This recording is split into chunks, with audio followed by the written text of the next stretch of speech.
વલસાડના sugar factory national highway number 48 ઉપર બની હિટ એન્ડ રનની ઘટના 2 યુવકોએ જીવ ગુમાવ્યો, એકની હાલત ગંભીર।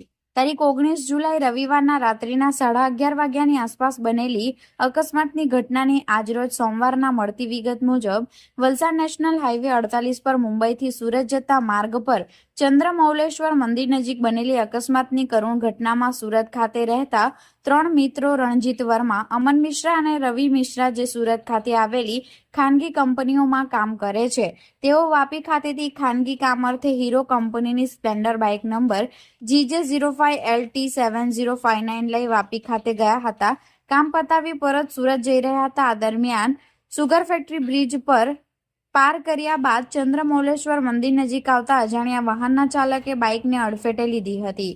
બાઇક પરથી તેઓ નીચે પડતા અજાણ્યા વાહનના ટાયર ત્રણેય મિત્રો પર ફરી વળતા ઘટનામાં રણજીત વર્મા ઉંમર વર્ષ 26 અને અમન મિશ્રા ઉંમર વર્ષ 23 આ બંનેનું ઘટના સ્થળે જ કમકમાટી ભર્યું મોત નીપજ્યું હતું।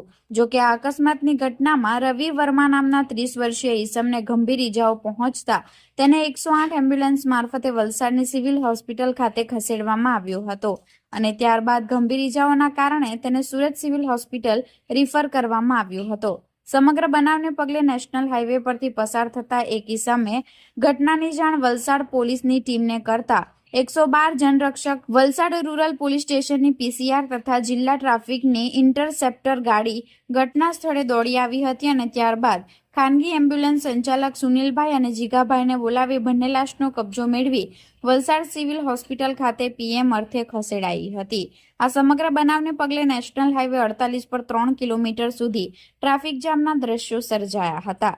જોકે અકસ્માતમાં મૃતક અને ઈજાગ્રસ્તોને હોસ્પિટલ ખસેડ્યા બાદ પોલીસ દ્વારા તાત્કાલિક ધોરણે વાહનોની અવરજવર શરૂ કરવામાં આવી હતી।